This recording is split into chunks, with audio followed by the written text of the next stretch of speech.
Salut, dans cette petite vidéo, je vais vous montrer des choses que tout le monde ne sait pas sur l'outil calculatrice de Windows. Donc, pour démarrer, je vais aller dans la partie recherche, je vais taper calculatrice. Et donc, la calculatrice va s'afficher là, je clique dessus simplement. Donc, la calculatrice affiche ce que j'appelle le mode standard, ok? Donc, ça, c'est le mode standard pour faire les opérations ici sans souci. Mais il y a aussi d'autres options, ok? Comme vous voyez très souvent cette icône-là, ça veut dire qu'il y a une navigation qui est cachée derrière. Donc, c'est ce qu'on appelle souvent le hamburger menu, le menu hamburger.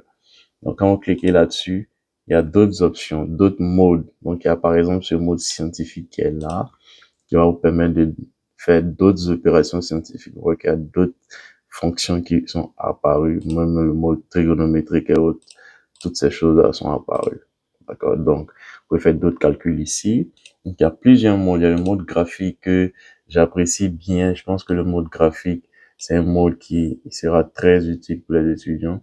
Donc, ici, ça vous permet de tracer des graphes. Alors, on peut, par exemple, aller tracer la fonction x carré. Je tape x, je clique sur x carré. Et quand je répare dans la partie graphe, j'ai ma fonction x carré qui est construite. Je peux même aller ajouter une autre fonction en bas ici. Donc, ça peut être par exemple cette fonction racine carrée de x. Ok, je mets x au milieu. Et même je peux la complexifier en ajoutant pi devant, bien pi x racine carrée de x. Donc, SQR, ça c'est le symbole, ça veut dire square root, donc c'est la racine carrée qui est là.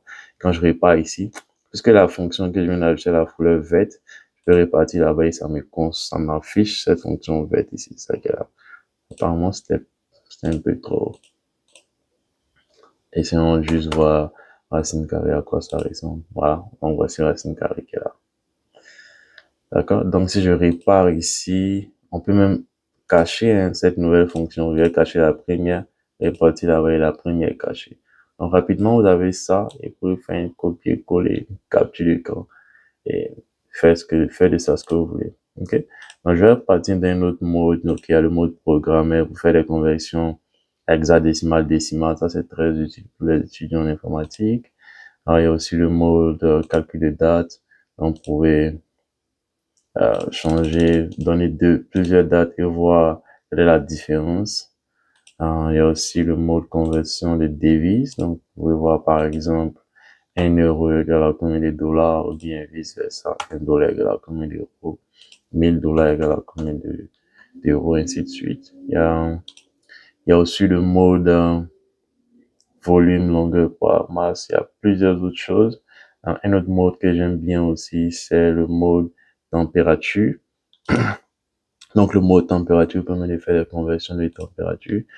Donc, ici, le Celsius, par exemple, 30 Celsius égale à combien de Fahrenheit ici. Donc, les anglophones ont tendance à utiliser le Fahrenheit et les francophones ont tendance à utiliser le Celsius. Voilà, donc, et vice versa. Donc, 35, je vais aller un peu, 35, on peut démarrer même avec le Fahrenheit, tout taper 100 Fahrenheit, ça fait combien de Celsius, degrés Celsius. Ok, 100 degrés Fahrenheit fait 37, quelque chose degrés Celsius. Donc, ça, c'est un mode température. Donc, il y a plusieurs autres modes qui sont très intéressants. Je vais voir le mode par curiosité, le mode poids et masse. Voilà, donc ce mode aussi est très intéressant. Il y a beaucoup de conversions qui se font en le livre et le kilogramme. Voilà, donc il y a plusieurs autres choses que vous pouvez choisir ici. Donc, c'était un peu ça ce que j'avais voulu montrer, les options cachées de l'outil calculatrice. Donc, vous avez ça directement à portée de main dans votre ordinateur et voilà, tirez en profit, surtout les étudiants. Voilà, merci.